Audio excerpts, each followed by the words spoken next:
your host, Cameron Franklin. With me, as always, my best man, Chris Nicolay. How you doing? Hello. I'm good. I'm good.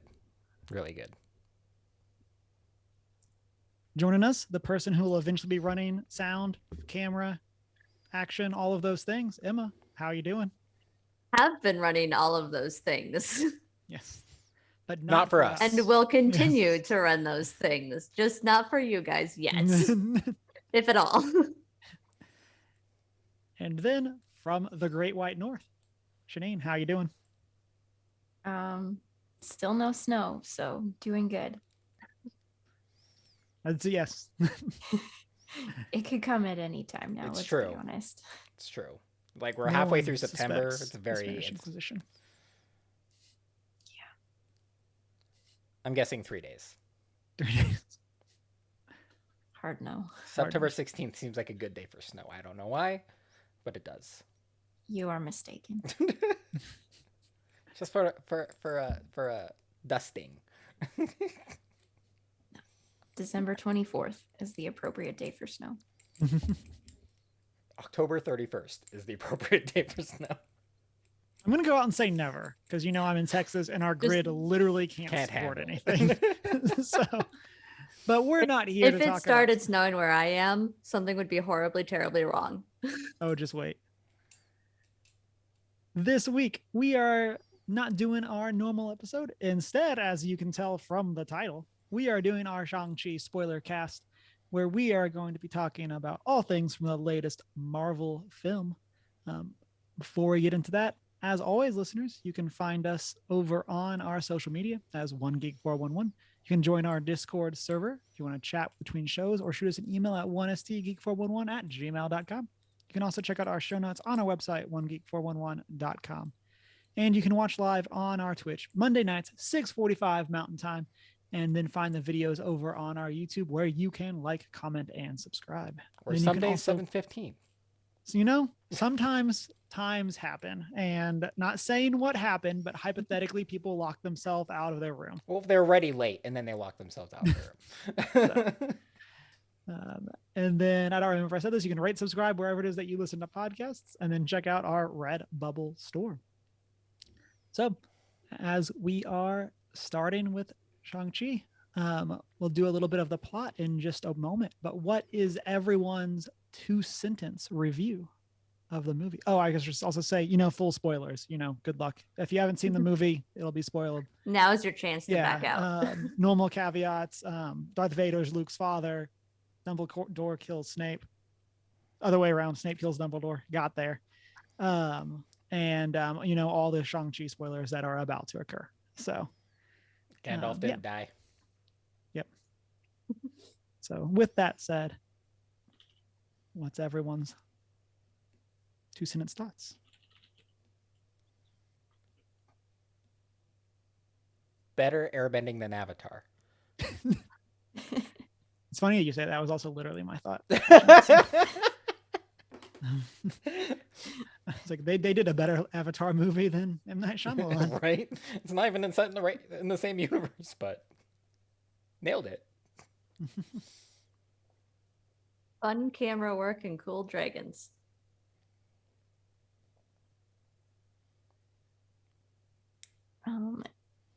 Exciting action and very enjoyable. Not an experiment. Yeah, not an experiment. Fun characters, and no racism. Yay. I feel like after reading the graphic novel, we need to clarify.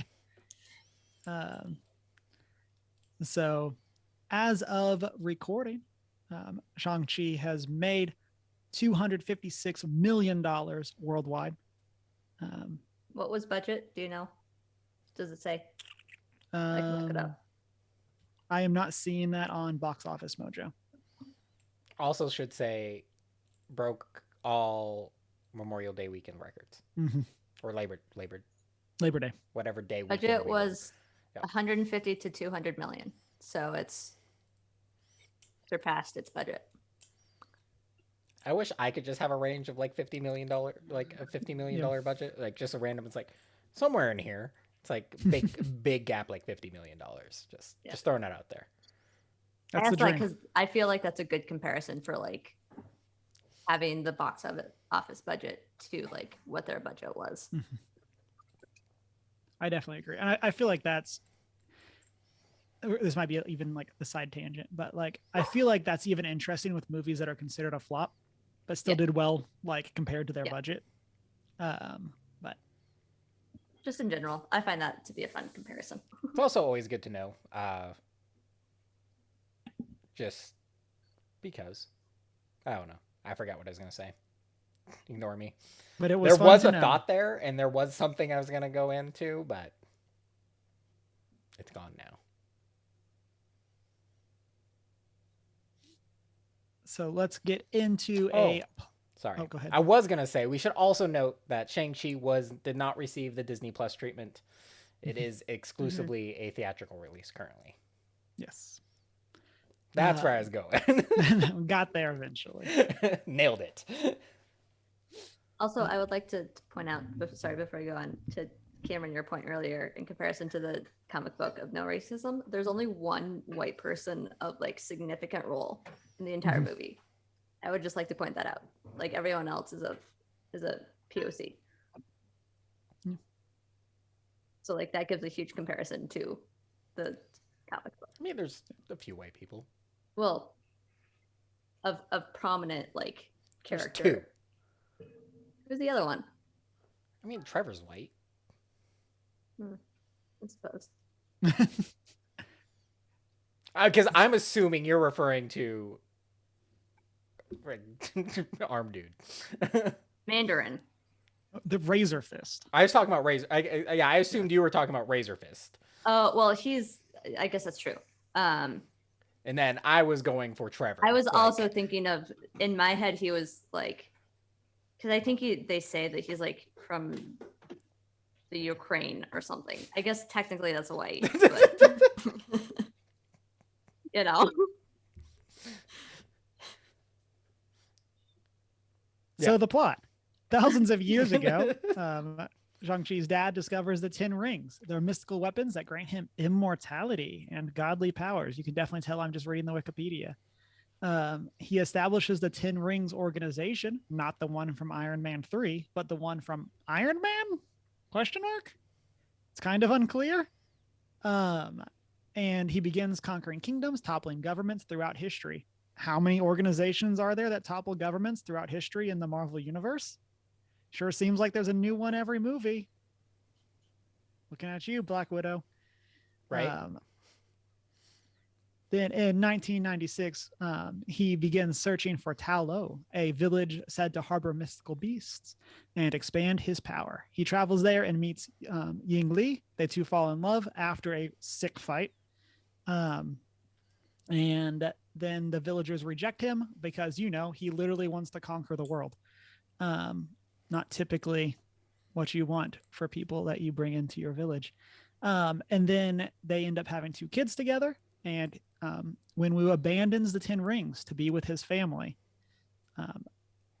Then when Shang-Chi is 7, his mom is murdered by the Iron Gang. I should also say, I think up to the first 5 minutes of the movie, they're speaking in, I think, Chinese the whole time. Props to them. I remember watching that and being like, oh, this is going. I like this commitment to culture. Good job, Marvel. And then Wenwu again takes the rings, he fights the Iron Gang, resumes leadership. Shang-Chi sees him wreck some people. And then when Shang-Chi is 14, he gets sent on his first mission to assassinate the Iron Gang's leader. Sure is weird that it took them 7 years to find the leader, but what do I know about organizations that are big enough to topple governments but can't find one person? After fulfilling his mission, he escapes to San Francisco and takes the name Sean. And then To be fair, he was 14. Yeah. I also one of the things that I love about this movie is that they explain that Shang-Chi sounds like Sean, and they just emphasize it for all the dumb white people like me that would not remember the right way to say it. It's this is how you say the name. We're gonna say it in the in the movie, so And you it's a know how to whole say what, it. like 30 seconds, 45 seconds. It's a lot longer like- than it needed to be, but I loved every Yeah, minute of it. I will tell you that most like to anyone in the cutting room would have said you don't need to carry this on for this long, but like someone in that cutting room insisted, Yeah. and it worked. Yeah, I loved that. I would like to think that there's the thing of like, if we can cut some other part down, we can keep this scene this Yeah. long. Someone Right. fought for that scene. Yeah. I'm telling you right now, someone fought long and hard for that scene.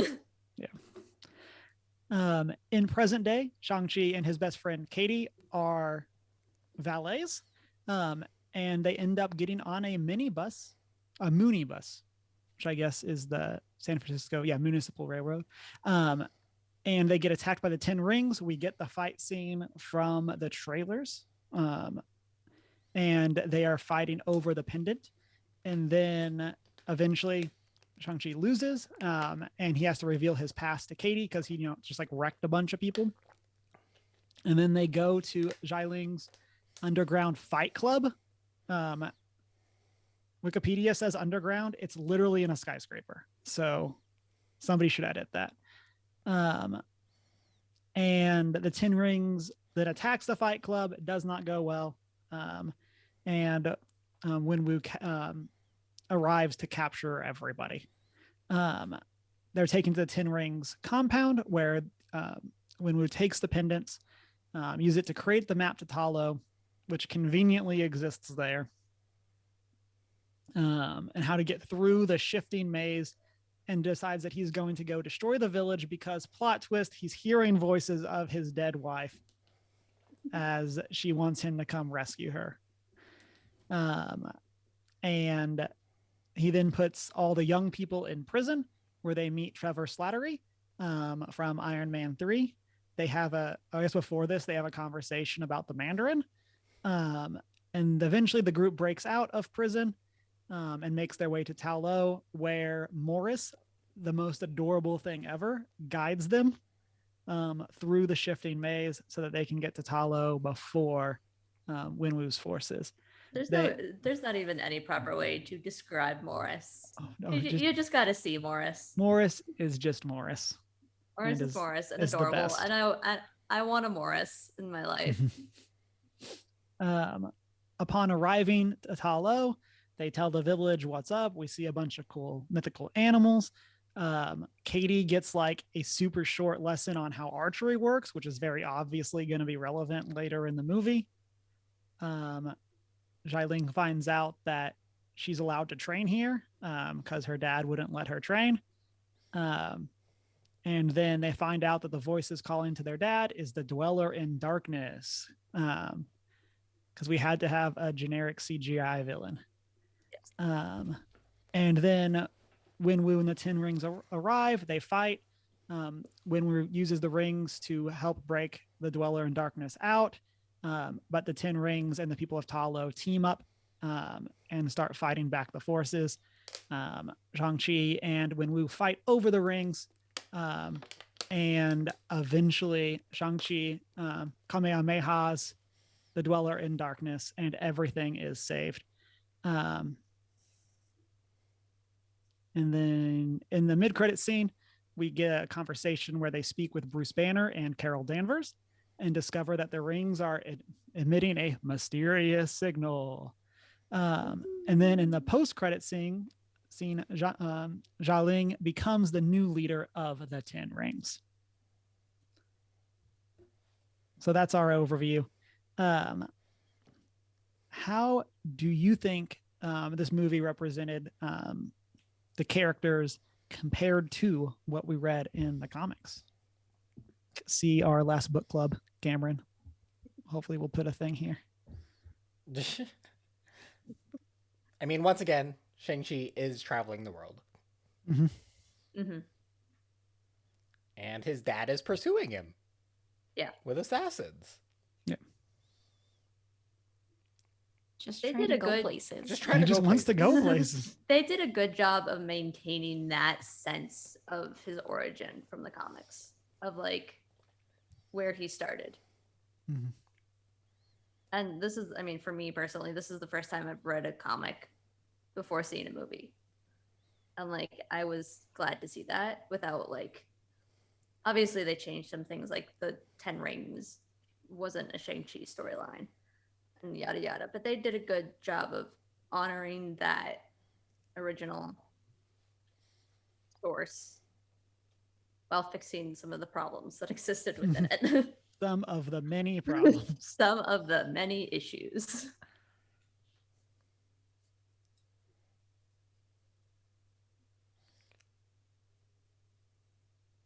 Yeah, I think it was like exactly the comics in that he's just trying to go places and just keeps getting attacked, Mhm. but was also exactly not the comics in like Yeah. every other way. Mhm. I mean, he was in the movies. He was far more active in actually trying to foil his dad's plan. Yeah. I mean, what's more active about literally showing up at your dad's secret base multiple times and then just leaving instead of doing anything productive?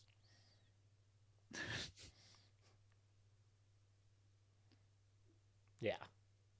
Everything. Turns out everything is more productive Yeah. than that. Literally anything Yeah. would be more productive than that. Yeah. I feel like, kind of building off of this, like, I feel like this very much took the good parts of the Shang-Chi comic that we read and said, like, what it like, because the core story of those comics was good. The problem is like all the stuff around them. Yeah. But and so I definitely feel like this took a lot of those core points and expanded them out into a way that made much more sense in our culture today, and kind of did its best to move away from a lot of the racist stereotypes and move it into more of, I guess, I don't know if accepting is the right word. It's definitely not the word, but more uplifting in terms of other people's cultures, especially with how it handles Wenwu being the villain.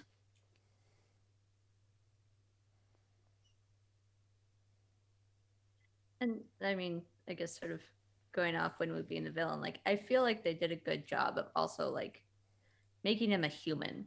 Mhm. Like he's just in some ways misguided by his own needs and or like Mhm. desires to have more time with his wife. And, like Mhm. he's very much just a human. So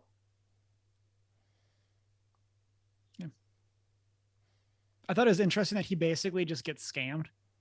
yeah. Like, this is 100% something that awful people do to people in mourning in real life. Yeah. And he just gets Absolutely. scammed by the Dweller in Darkness. Like, I can help you meet your wife again. Just break me out.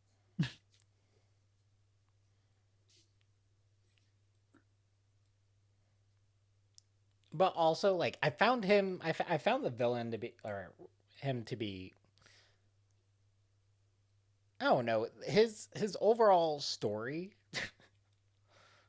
like, seems very like it goes through all the extremes very fast. Mhm. Yeah. Yes. It's like, I'm on world domination. I fell in love. I'm no longer a world domination. It's like, oh, I need to reestablish then. My wife is dead. And now I'm back to world domination Nation, again, yep. basically. Yeah. It was just he's kind of just all over the place, which made him. And also, like, I wish they didn't kill him as a result, though. Like, I wish they would have kept him around to further develop his character. Mhm.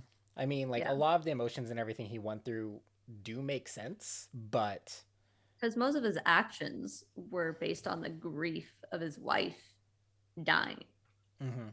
Mhm. And then, like, if he were kept alive, like, there could have been a bit of redemption. A little more for so. those. I mean, A little more so, like, not to say that there wasn't any yeah, redemption. like all. they just put it all in this one moment with him and his son fighting and him realizing, and then just allowing him buying Shang-Chi some time, so and allowing his soul to be eaten, Yeah. nommed, Nom, nom, nom. nommed. Nom nom nom. And then like these big kind of mythological creatures, that have been contained. Like, I mean, it was cool, but it was like a 15-second blurb of what happened, and then straight into fighting them. Like, we don't actually get a sense of why they exist, what their actual role is, or anything. Is just they were just kind of plot fodder for this big epic battle scene. Yeah.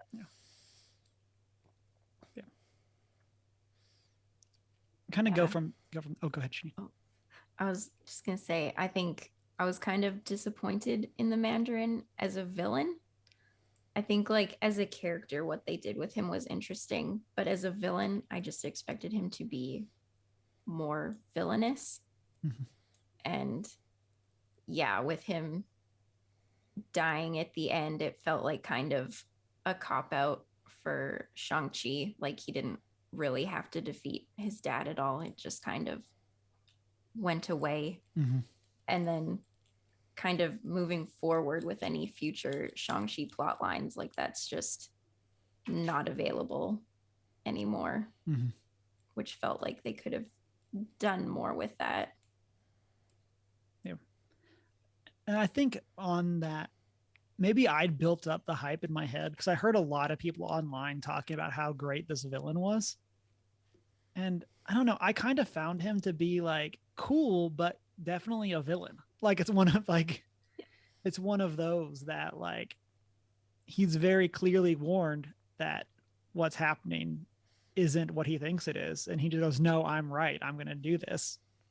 And then like gets a bunch of people killed because of it. Like, and I don't know, like I think Chris, you had said it earlier. We kind of like zoom through this guy's history Yeah. of like in some very cool scenes, but presumably he's been alive. I think it said for 1,000 years, 4,000 years. One of those. The rings are 4,000 years, something like that. He's been alive for a very long time. Very long time. I think it's Very long 1,000 time. years for that Okay. he's had the rings, is what it says. Okay. I think Yeah. it's 1 century, like one millennia. Okay. Which is cool, but we zoom like I wish we would have gotten more flashbacks with the villain Mhm. itself, because he does, like, that is relevant to his story, and like maybe some flashbacks to, because obviously he's been around through, like Mhm. even how he ties in closer, like to further develop his history within the MCU itself would have been cool. Yeah, I would have liked them. And I feel like I say this every spoiler cast that we do. I would really have liked it if they would have done the Wizards retcon from Endgame with him, where they kind of have him in the background of some, like, obviously, like most Marvel events have happened in relatively recent history, but had some sort of retcon with him in some sort of historical event. Oh yeah. Because like Mhm. other than the fact that of like toppling generic governments kind of thing. Yeah. Yeah. I We think get that little generic flashes of like Roman Empire, or Yeah. British Empire, or whatever. But I mean, like they could have tied him in so many areas, like to further develop the lore of the MCU, like even going back to Doctor Strange's Mhm. that order, the order of the Sorcerer Supreme and everything, like tying Yeah. it back to that or something along those lines, like adding those Exactly. type of interactions would have been phenomenal. Because we know that's going to be a far older ancient order Mhm. that has long lasting implications for the current state of the MCU.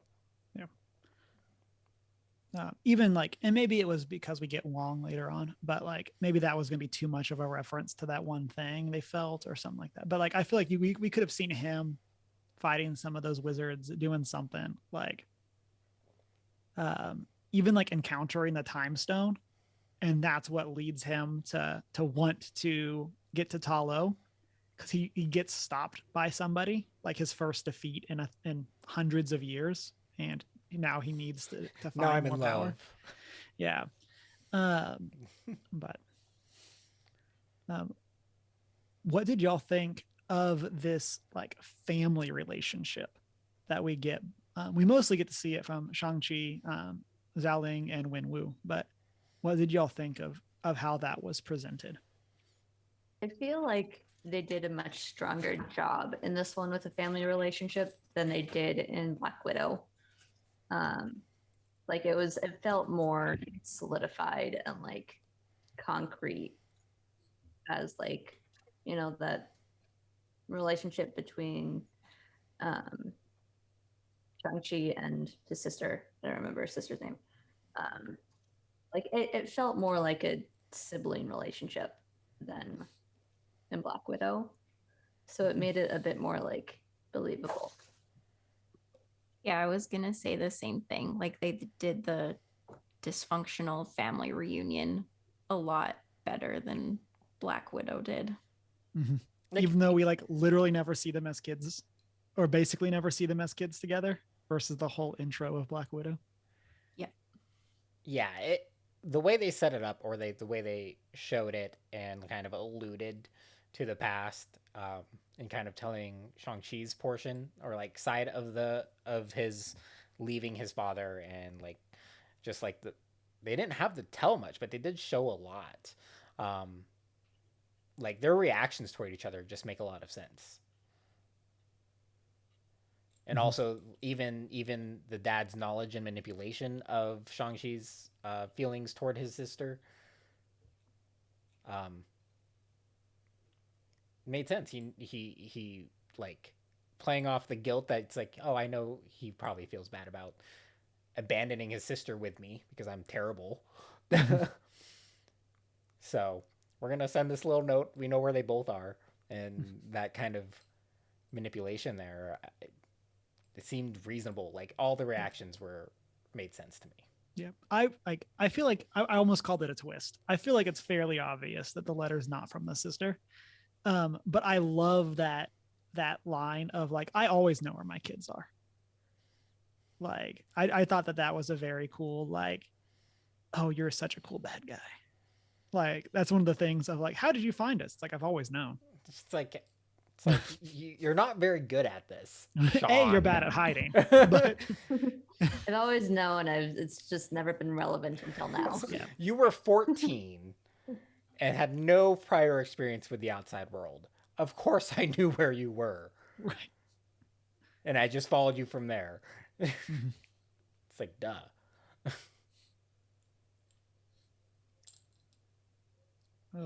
As y'all said, I really like this family relationship. This is something that I really hope we get to see more of in some form going forward. I do hope we get some time for Shang-Chi and Xiaoling to not be together. Like I don't want them to feel like it has one of them's here, the other one's got to show up kind of thing. But I'm definitely looking forward to seeing them together, and what does it mean that Xiaoling is now in charge of the 10 rings? Like what's that going to practically look like? I'm very curious in how that's going to actually like play out.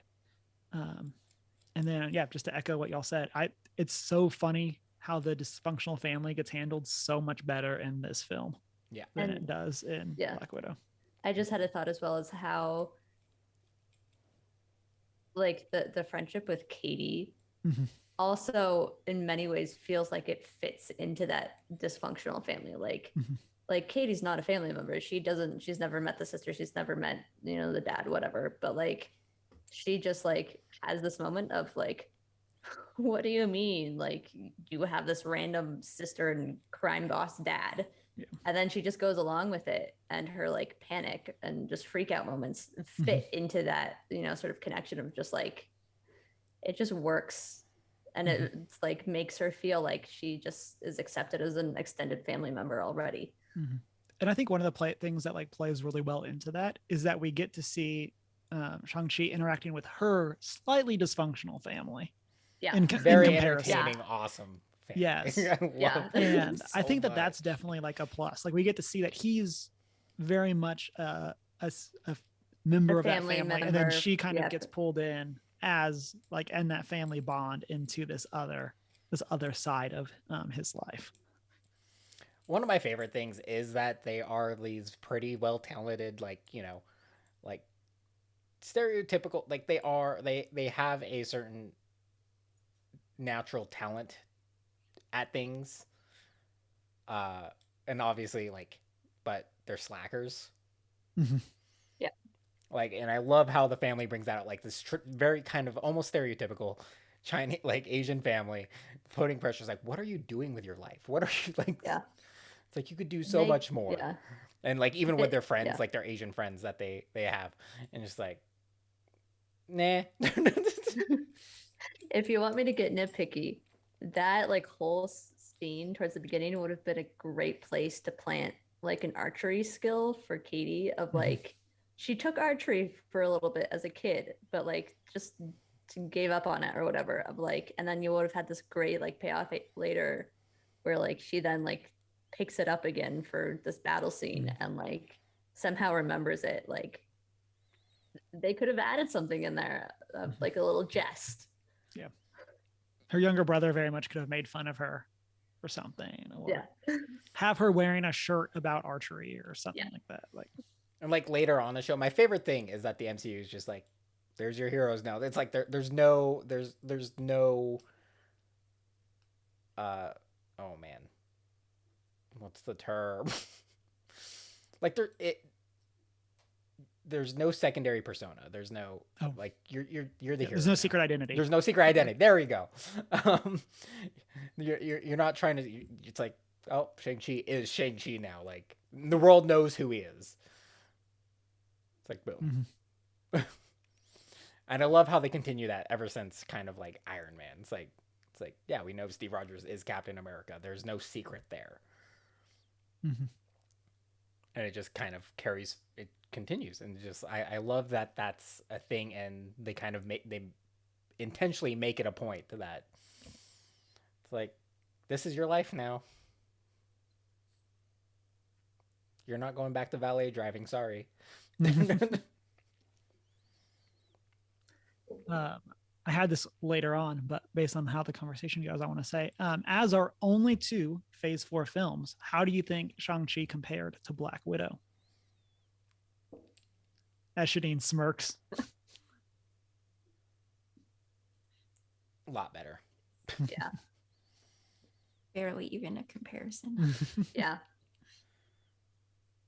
I mean, the Black Widow did like get hit pretty hard in terms of timing and COVID. Like it just didn't benefit super well from all of that. But it also like regardless of that, um, was a pretty weak story overall. Yeah, and I know in our spoiler cast we mentioned Black Widow just wasn't what we expected. Yeah. And it's unfortunate. Mm-hmm. And I think Shang-Chi in general drives the narrative for it a little more. Yeah. For the future of the MCU. I mean, obviously we get his interaction with Wong and everything, and I feel like that's driving forward, like at least for the near future of the MCU, like moving into Spider-Man and Doctor Strange. Just provides a little more continuity. Granted, Black Widow does provide a lot of continuity for the Disney Plus series. Mm-hmm. And in those spots, but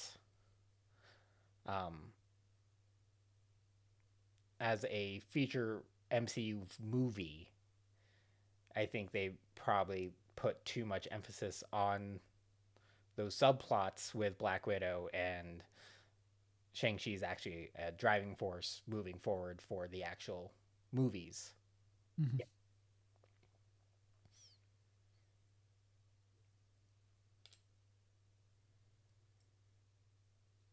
I mean, it's still very much an introduction movie. Like it's a very much like they're introducing the character of Shang-Chi. So it's not like there's nothing super complex or like, you know, huge things going on. But even like for that, it's a very, they did pretty well on it. So like they did for like a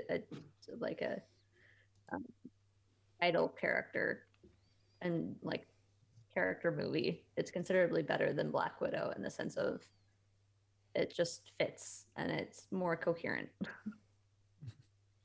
I was probably the highest on Black Widow when we did our spoiler cast. Not in the sense that I thought it was amazing, but in the sense that I thought it was fine and I enjoyed it. And one of the things that really got me watching Shang-Chi in comparison was how fine Black Widow was. It's like Like it exists. It Yeah, it was fine. doesn't hurt anything. Whereas it's like there.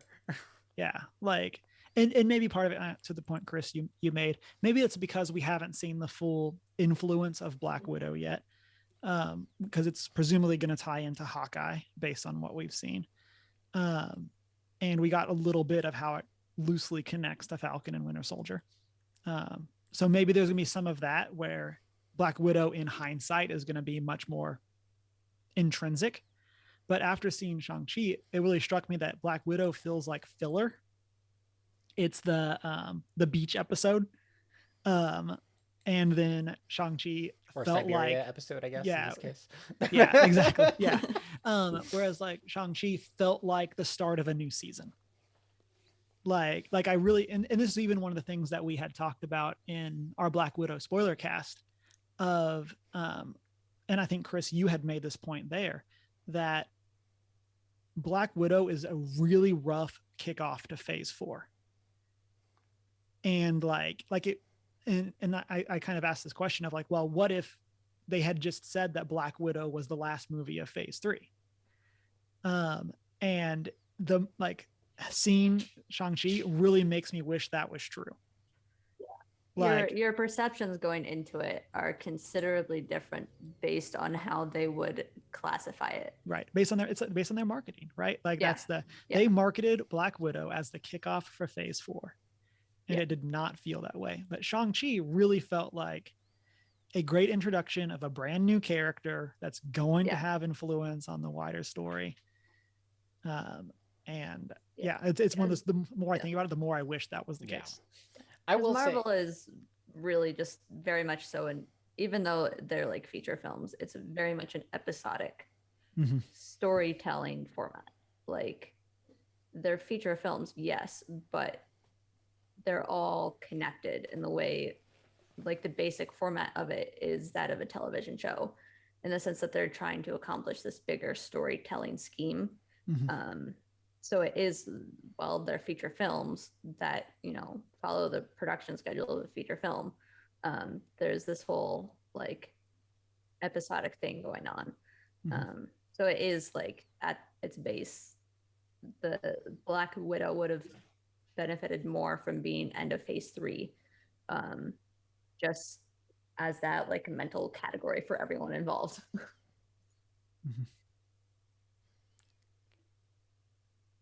In terms of like the news that revolves around these two series and like certain things that execs have said about Shang-Chi, like referring to as an experiment, Black Widow felt more experimental in terms of trying to bridge that gap between the very now popular Disney Plus series and kind of leading into that than Shang-Chi. Shang-Chi just felt more traditional Marvel formula in a good way. And Black Widow just felt like they couldn't make up their mind whether like they're playing with certain ideas within the series, like within the development cycle and things like that. But also then still trying to pepper in all the traditional Marvel classic themes, like action and everything.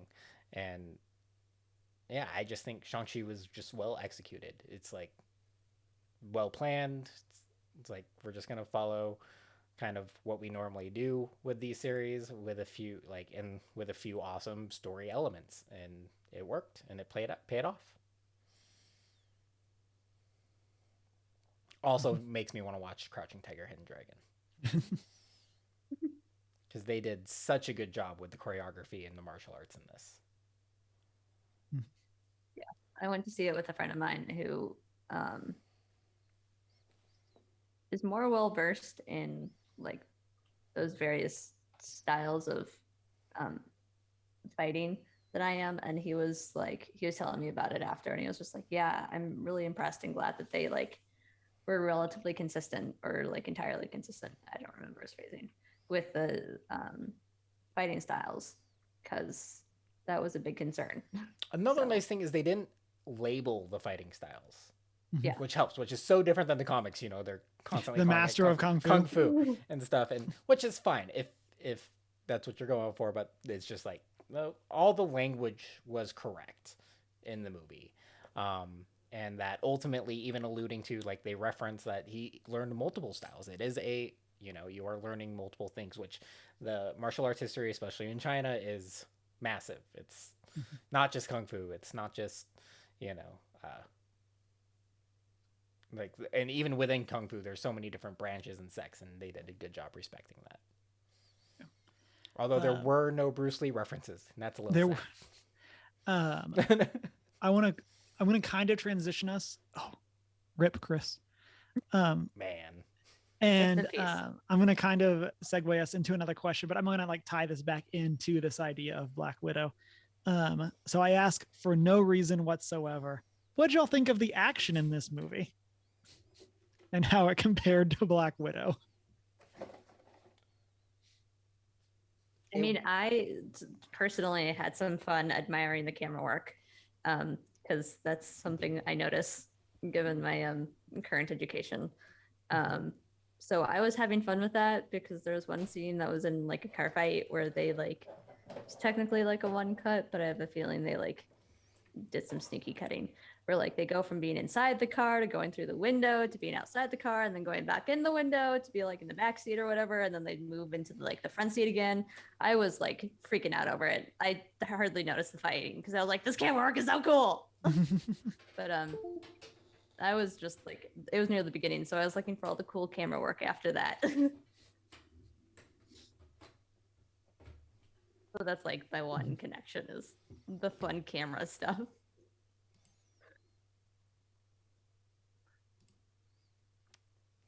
I don't know. After having read the That's right. comics where, I don't know, kung fu fights just like aren't that exciting in comics.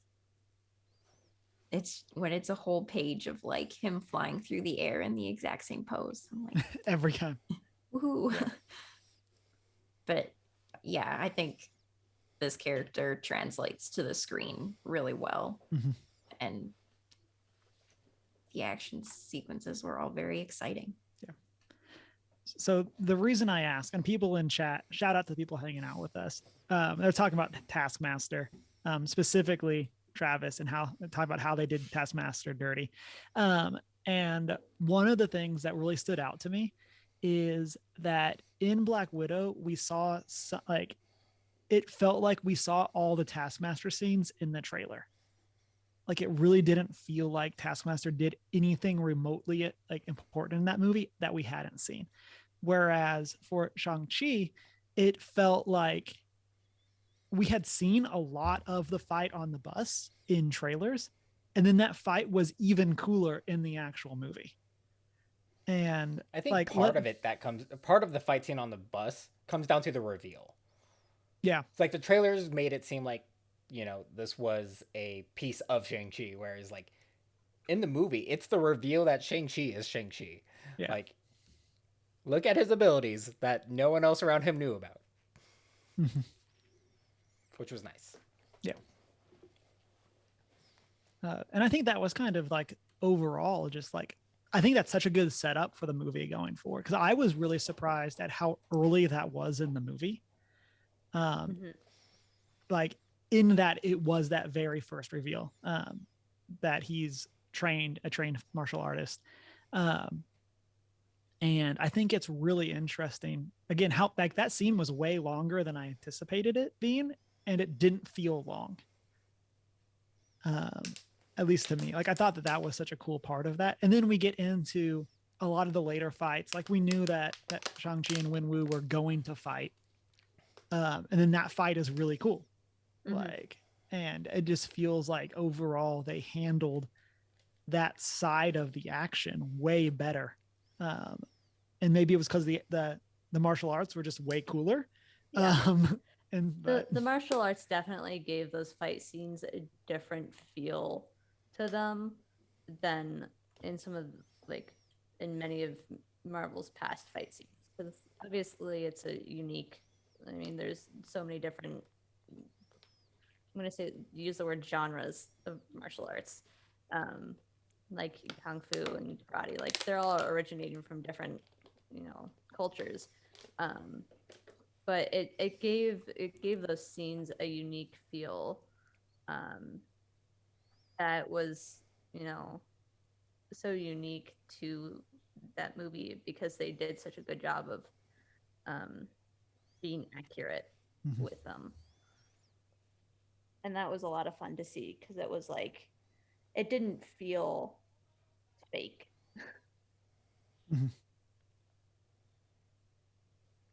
Yeah. Props to having a lead in a martial arts movie that wants to, or that can actually do martial arts. Yeah. What? Shots fired, Iron Fist.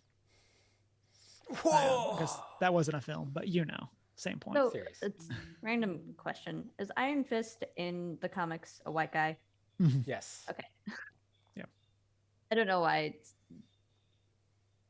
felt the need to ask that, but It's worth clarifying. Yeah, it's definitely Because it'd be really bad if he wasn't in the comics and then they made him one. and then they just made him a white guy. It Yeah. just further emphasizes whitewashing, but no, Yeah. fortunately, that would have been technically an accurate casting. Fortunately. The other thing I do have to say that I love is that he did a bunch of stock footage. Like he was a stock footage model for a long time Before he was in Kim's Convenience. And... Yeah. So like I just love that. Big shout out to Simu Liu posting stock photos of himself after the movie did really well in box office. I love that he essentially started the meme. Yeah, he's like, I know people are gonna The man himself find started these, it. so I'm gonna just post them myself. It's like, I'm gonna get this started and I'm gonna use it as a marketing scheme. So it was so good. So what did y'all think of the callbacks and cameos in the movie, especially to Iron Man 3? But overall, what like cameos? What did y'all think?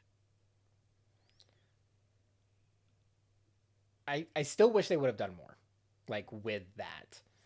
It's like, again, like it's one of the few gripes I have where it's like, I'm gonna tell this story that's gonna change our entire perception of Iron Man 3, but I'm just telling it to you. It's like we don't get to see anything. We don't get to see what the Ten Rings was actually doing prior to it necessarily, or like how they actually had an impact. It's just we're assuming he did something in the past. Which is sad, but that is what it is. But I loved that Trevor was still alive, and he's still Trevor. Very Trevor-y.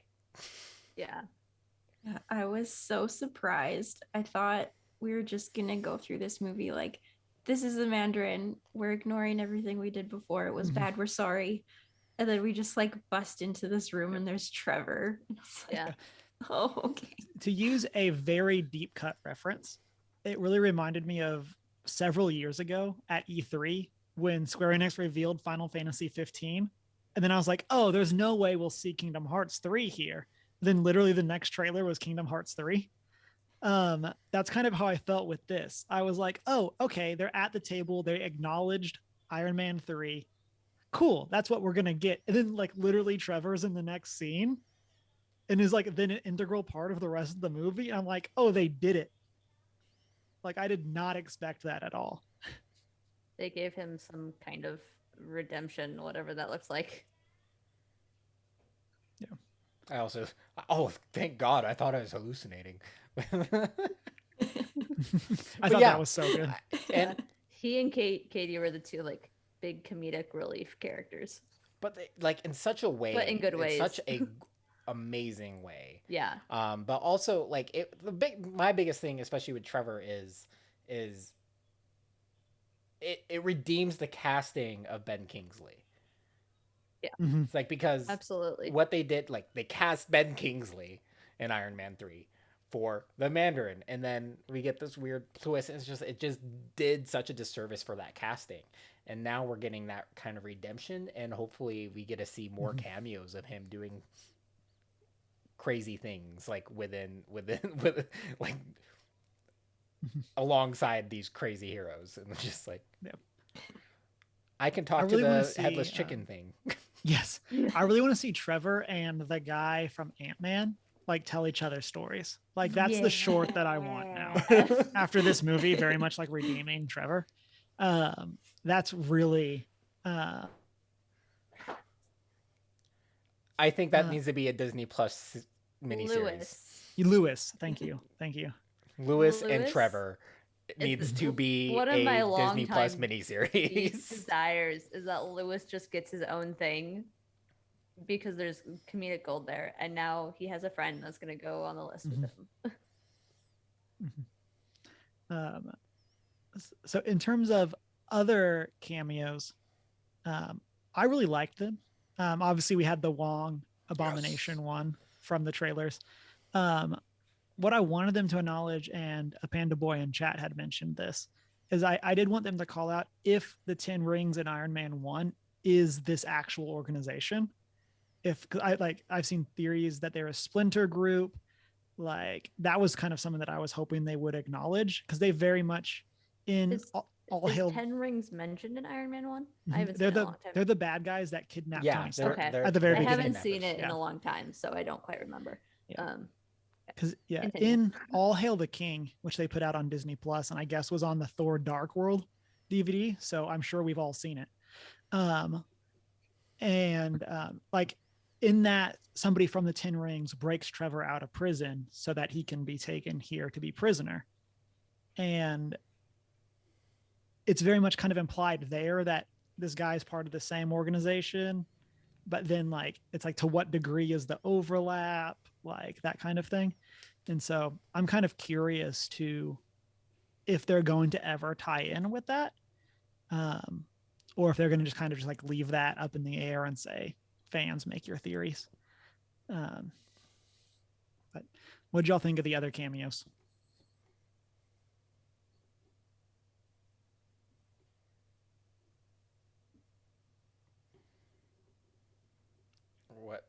What were all the cameos? I guess Just is the in next general. question.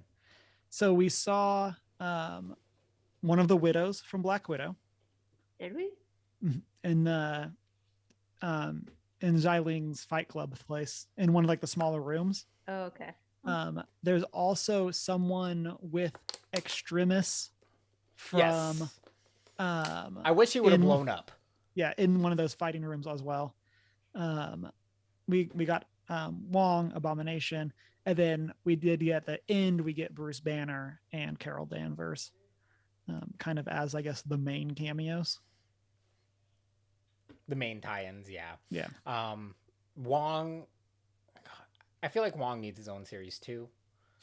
There should just be a series that's all the side characters that need their own miniseries.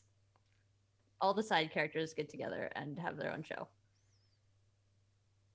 Like, it's just the side characters telling stories about what they've done alongside like the main guys. Their lives as the side characters. How they actually saved the day. Yeah. It's like, yeah, like literally like how they actually like provided the crucial piece that allowed, and then of course the hero just takes all the credit. I think that'd be amazing. But Wong, I love Wong's character throughout everything so far. I wish the Extremis dude would have blown up. Just as an illusion that it's a very volatile serum.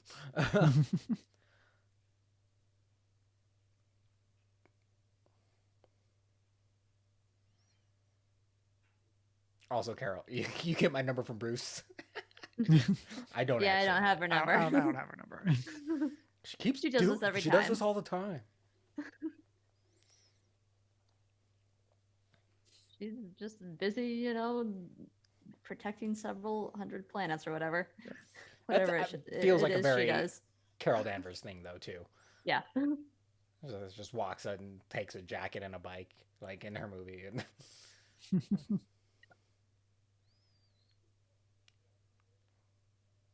Mhm.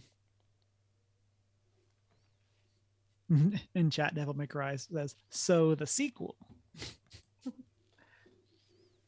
Uh, Is there's a confirmed sequel already, right? Maybe, or am I making that up? I don't think so. It's confirmed Okay. that Shang-Chi will be in future films, Well, right. but I don't know if it's confirmed that there's a Shang-Chi too. I feel like they almost have to now. Yeah. They've used this movie to set up like a very kind of crucial interaction, and not because of Shang-Chi himself though. Like I feel like the people around him are so important. His sister, like that's the one thing I really liked about this movie is that everyone that survived had really great development too. Mhm. It's like Mm-hmm. his sister can easily get a spin-off from this because I think people would love to see that too. Mhm. Although Just I girl hope boss movie.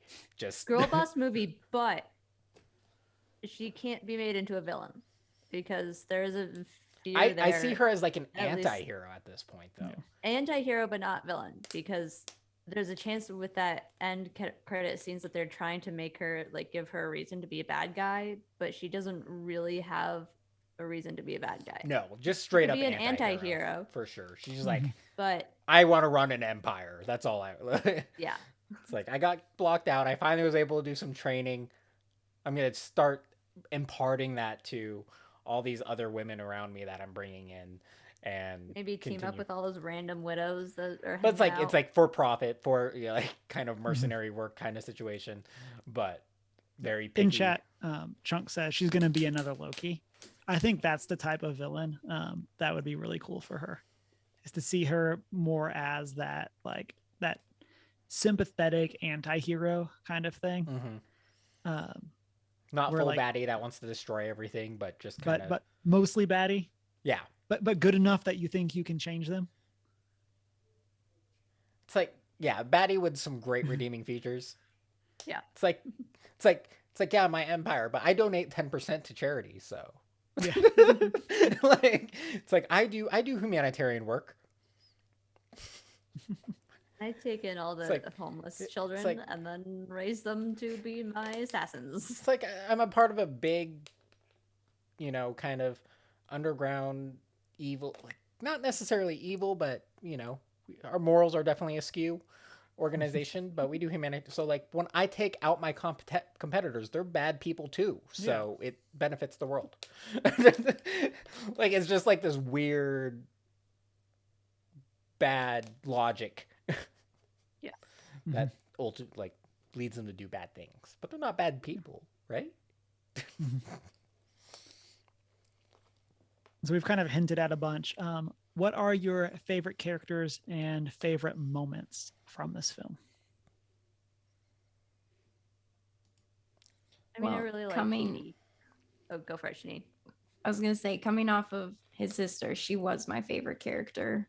I don't know, she just seemed the coolest, and I actually would like to see her as a villain.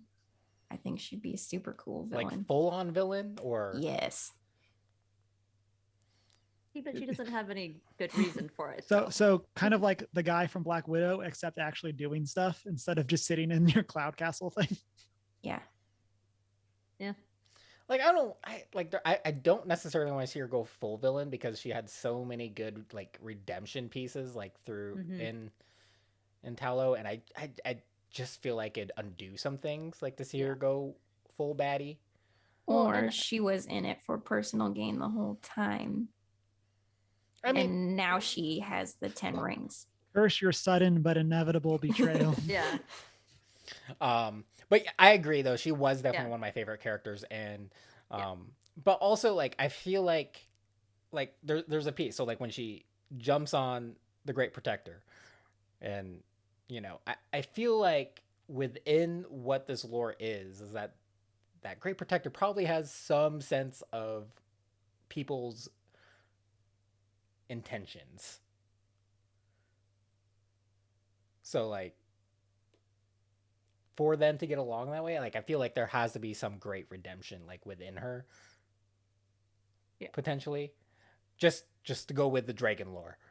But that was one of my favorite pieces, was when she like sees the opening and she's like, and next thing we know, she's saving her brother on the dragon, on the Great Protector, and it was amazing. Yeah. And yeah, I do like with her character where like we so often see where when you have a character who's wronged by their parents as a child, in the way that she was, that where her dad wouldn't let her train, you so often see that character grow up to be very resentful of their parents and like turn into this bad guy because of that. But it felt very much like she had a sense of forgiveness towards her dad sort of towards the end, and like there wasn't any sense of like, sure there's like resentment, but like not enough there to like go out and do whatever insanely evil thing that she could think of. But I really liked Katie just because she felt like the audience in some ways of like throwing in that confusion of not knowing what the hell's going on, but then just moving on with it and like being funny. There are periods where I have I'm very confused about her relationship with Shang-Chi or Sean. And I was very kind of pro like not letting that develop into like a romantic situation. But then it turns out it is, or maybe it isn't. I'm still confused by that. They left it super unclear, which I think is super ambiguous, which I love. I love that it is, but at the same time, like I feel like people are like they're gonna push him in that direction, and I don't want that necessarily, but but their interactions are great. So here's the thing about Katie is I saw the trailer and was like, oh no, it's Awkwafina. I am not a fan of her. Not for any reason in particular. I don't think she's that great. So she just kind of rubbed me wrong the whole time. If there was anything that was going to ruin the movie for me, it was her. So it's like me with Taylor Swift. How dare you? I just don't like her for any particular reason. Called for. Boot. I have several questions. Number one, how dare you? Oh, I dare. More. I will continue to dare. Remove Emma. Okay. So I really liked I Katie. will die on this hill.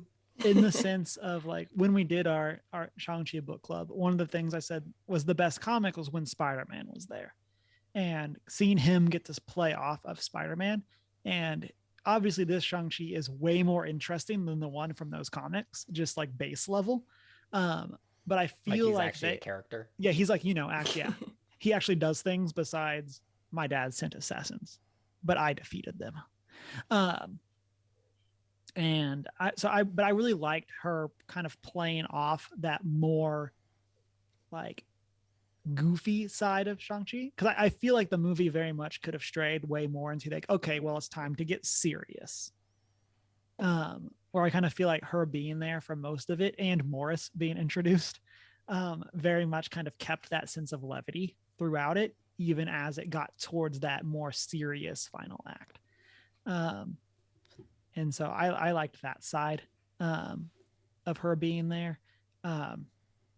She does not need her own spinoff. Is like, yeah, I agree. Is what the breakdown is. I'm happy with her being like in the next Shang-Chi movie compared to Xialing, who I hope gets her own thing. Yeah, it's like so many of the great characters in this deserve their own spinoffs.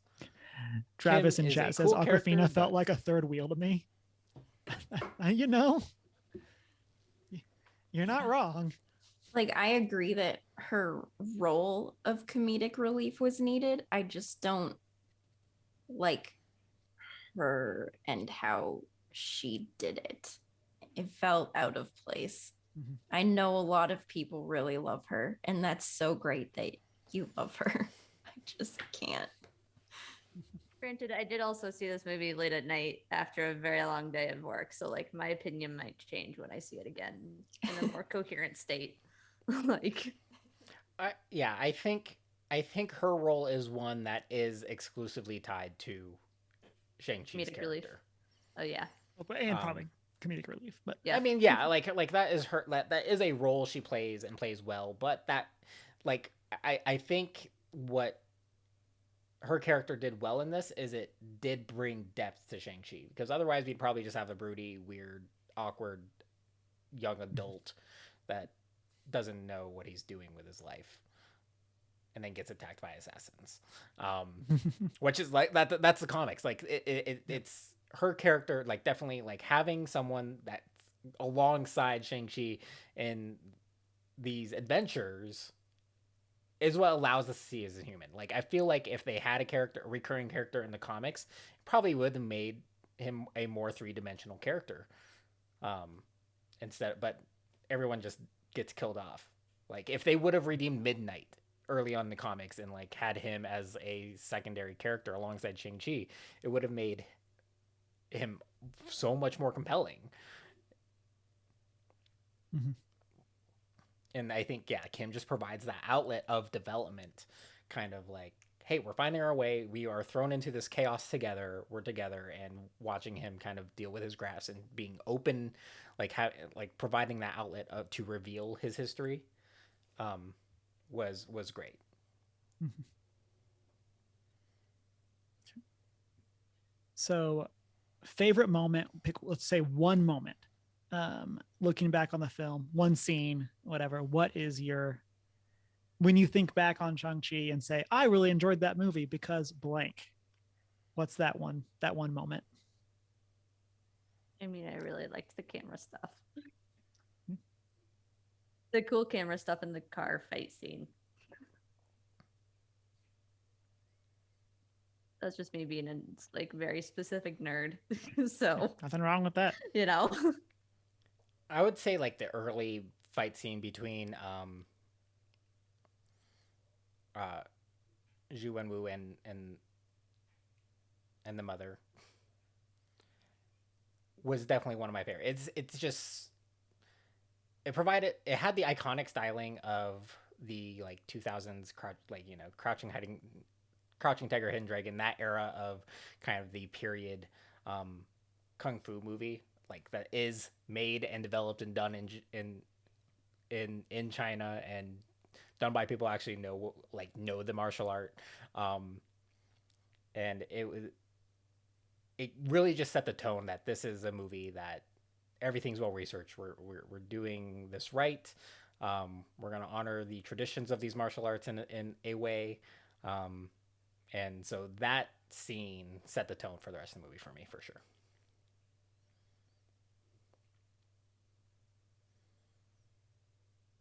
I think for me, it is the sisters fight club. I don't know. Everything was just cool. There was a lot of humor and a lot of action, Mhm. a lot of the sister being just powerful and cool. And it was all good. Mhm. I also really liked how that portion of the movie played off of like current culture of virality, like going viral. Yeah. It's like, it has 3 million views. Oh, you're trained to like, and like you develop, they get names, like nicknames assigned to them as a result of that. And I really like that setup into that. It's like, oh, you're fighting here because of that video, by the way. Yeah. Boy. Yeah. Yeah, I think for me it's a mix of the bus fight and then the fight club. Because I really liked that the fight on the outside of the building, like on the bamboo. And so like I love like everything Shanine that you just said about it, the comedy, the how it moves the plot forward. I love so much of that fight club. And then the fact that like Shang-Chi's fight with his sister is kind of anticlimactic.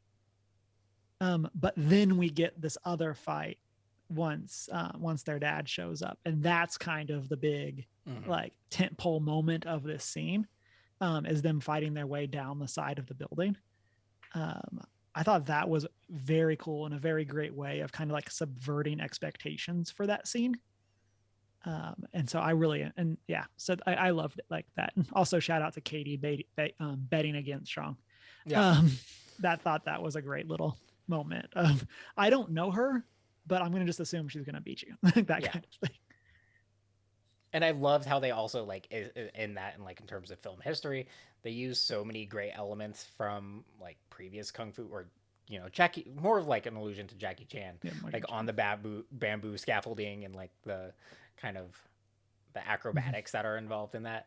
I love those allusions in terms of the cinematography and the fight choreography for those. It made me think Shang-Chi doesn't kill people. Shang-Chi pushes people, and then gravity kills them. It's true.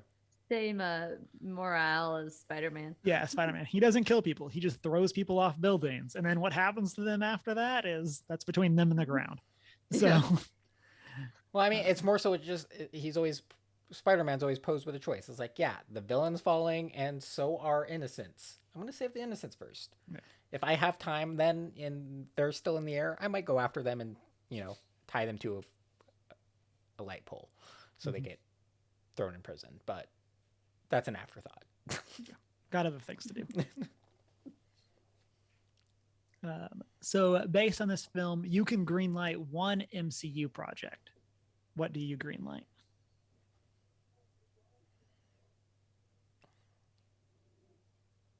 It's definitely Xialing.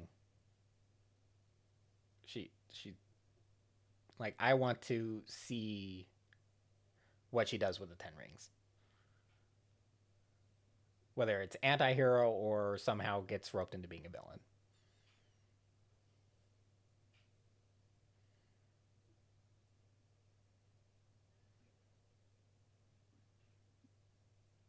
I have no idea.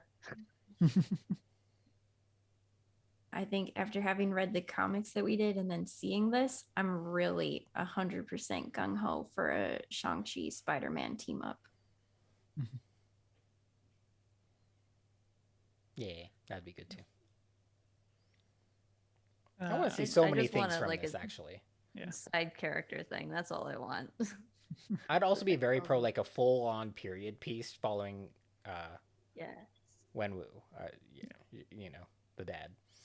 I'd love a full-on period piece of him getting the rings and, like, full-on, like, actually explaining what that 1,000 years looked like. Mm-hmm. I think for me, it is. I'm so torn. I think it's Wong. I think I just got to say it's the Misadventures of Wong. And it's a Disney Plus series, and every week he is in with a different lead. And it's just him going on these crazy adventures. I think that's my project I would greenlight. I mean, on a plus note on this, we know how the Wizards fund their place throughout the world. And it's just Wong participating in these fight tournaments with these fixed matches. Yeah. Going around. It's like, oh, it's fight night. Okay. Let's go make some money. I mean, it's not necessarily rigged. They're just also friends. Yeah. Well, they talk about, it's like you weren't throwing your punches on there. You weren't pulling your punches there. It's like, what do we talk about? That's not a Wong problem. That's a. I mean, it's not rigged from it's rigged on the fighter's end, not not at the owner's end, I guess we should say. And then last question, before we do like a final thoughts, is where did the rings come from? Somewhere in space and time. They exist. A long, long time ago in a galaxy far, far away. Some man made 10 rings to rule them all. It's going to be a very big person, because I'm pretty sure there's like the rings actually fit on whoever made them's fingers. So we know their fingers are the size of our forearms. So that's your twist. Like, people are like, "Whoa, they changed them from rings," but they are actually rings. Yeah, so they your just twist weren't is that made they're for actually humans. they're actually just not for human fingers. Yeah, we just happen like to it. wear them on our forearms. I like it. I believe.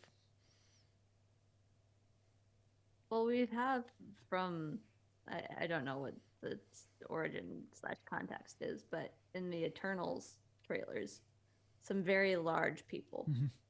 very like. But big- are their big fingers the giants. size of our forearms? I did. I mean, Yeah. I It's like don't that's know. a single digit right here. That's something that we'll have to wait and see. This is the pinky finger. Yeah. So I think on what Emma's saying, the most like straightforward and like short-term payoff is that they tie in with the Eternals. Yeah. Whether it's from the Celestials or something to do with them, I think that that's like the most short-term payoff. I hope it's not a short-term payoff though. Yeah. At the same time, I would like, my hope is that we see them like a loose reference in Eternals, but no sort of like formal confirmation to what's going on. But like, then I think maybe we get a more like the Eternals are aware of them kind of situation. Exactly. They have something to do with the Eternals fight. And then they got lost, whatever happened, Eternals locked them away, whatever.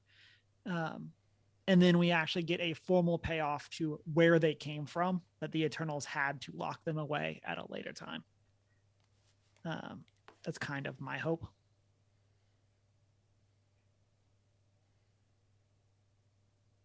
Janine, what do you think? I don't know. Like they're definitely from somewhere that we haven't seen before. Sure. With them saying the materials are not like anything that they've come across. And like They not came even from Captain another Marvel. comet that fell to Earth. Yeah. They're plot twist, they're made of vibranium. Or a metal along the same lines. Like, Yeah.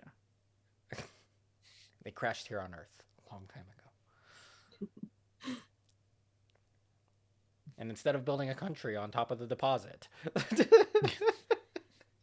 They just became a weapon. Yeah. So, final thoughts on Shang-Chi?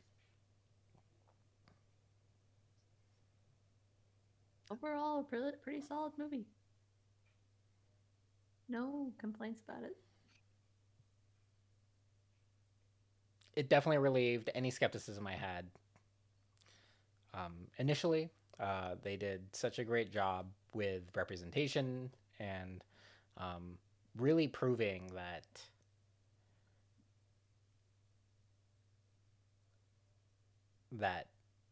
representation and being able to portray. Granted, we saw that with Falcon and Winter Soldier and its importance, but this just really solidifies and makes me very hopeful for what diversity things they do in the future for the MCU, and hopefully the execs stop referring to them as experiments.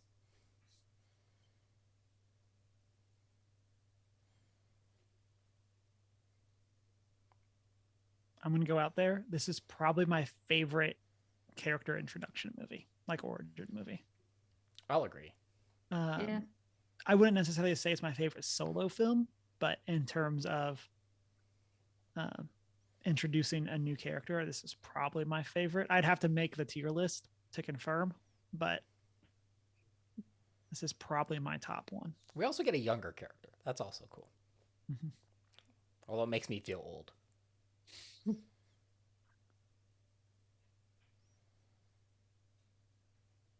He's be what, 24? Yeah, I was just gonna say Something like because if he runs off when he's 14, he has 10 years. Yeah.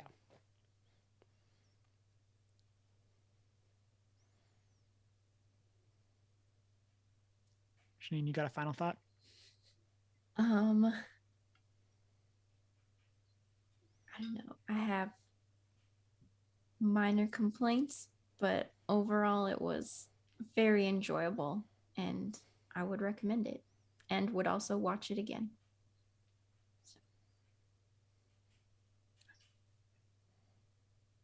Listeners, let us know what are your theories for the future of MCU? We have some fun ones in chat we'll call out in our post-show chat. Where do you think the rings came from? Who are your favorite characters? All of those things. Comments, social media, Discord, all of those places. Before we get into our outro, we got some announcements. We got some streams coming up. Who is planning to stream? And if you know, what are you playing? I'll be streaming King's Quest Chapter 3, I think I'm on, tomorrow night. And I will be streaming Wednesday. And I think I might jump back into Final Fantasy 14 because I think a certain mount is back in game that I'm going to try to get. But I need to confirm. Still up in the air, but likely that. We'll see. I would like to stream on Thursday. Schedule dependent. But keep an eye out in the evening for a stream from me. If I do play, I will probably play some Subnautica because that's pretty easy. At least for me, having played it for hours upon hours. And I will probably continue with that and figure out where the heck I left off. Then I will be streaming Sunday. Not 100% sure what it's going to be yet. It might be Magic the Gathering. We'll see how the servers do after they release the new cards, because it tends to break the client. So we'll see how stable things are. But we might be doing some Innistrad Midnight Hunt drafts. And so, and then on September 30th, the last Thursday of the month, we have our book club on Dune from Frank Herbert. So be reading, because oh boy, it's a long one. Anybody else done? Nope. No. You're done? Yeah. I'm on like page 60. Same. Yeah. I'm like 160. I have to read, I did the math yesterday. And I have to read 30 pages a night Guys, to get through it. I'm so. just going to say I'm actually going to have quotes and everything ready for this one. Because I have actually time to go back through and like find things again. But To be fair, I am literally over here making movies. So, like, I have very little time to read. Just make a Dune movie. No one's ever done that before. I mean, the audiobook is about 20 hours. You can speed that up. Yeah. I'm times speed. actually considering getting the audiobook. The audiobook's actually really good listening because to it's it. voice acted too. I mean, I like reading the book, but like I'm thinking like I'll probably get it done if I have the audiobook Because you can multitask it a little bit. Yeah, and I can like listen to it walking to class and things. So Also, I'm kicking all my reading into overdrive right now. It's kind of crazy because I found so I've been buying some ebooks because I have an app that can convert them into like speed readers. I can read them at like 400 words per minute. It's great. That's pretty crazy.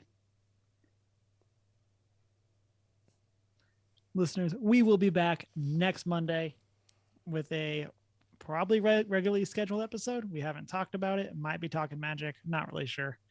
But we'll be back 6:45 Mountain Time on twitch.tv/onegeek411. You can always find us on our social medias, join our Discord server, shoot us an email at 1stgeek411@gmail.com. Check out our Redbubble store. And of course, you can find the videos and podcasts later on YouTube or your favorite podcast app. And then you can also check out our website, onegeek411.com. And then you can also find us on our personal social medias. Mine is Humar Whittle. mine is I am not prepared with an I. I'm the Hoot and Howl on Twitter and Hoot and Howl Tales, TALES on Instagram. And I'm not so foreign.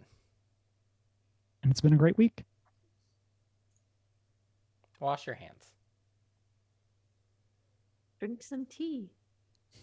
Read a book. I love you.